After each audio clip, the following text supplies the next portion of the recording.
मेरे भाइयों, पानी वो पिएंगे जो मिट्टी के बर्तन में है। सबसे पहले ये जानना चाहिए, जो पानी आप पी रहे हो, अगर वो पानी प्लास्टिक के बर्तन में है, सिल्वर के बर्तन में है, शीशे में है, या प्लास्टिक के कूलर में है, या ये जो हमारे इलेक्ट्रिकल कूलर हैं इसके अंदर हैं, याद रखिएगा जो चीज़ जहाँ वक्त गुजारती है वो उसी की प्रॉपर्टी लेके आती है।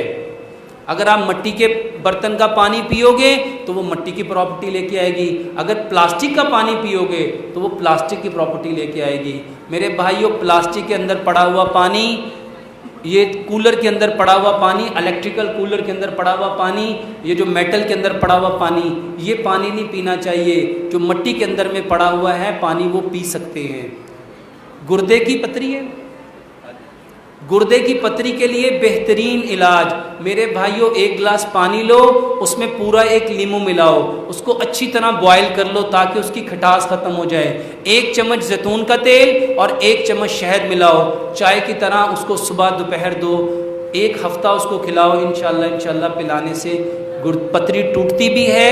इसको इस नीयत से लेंगे,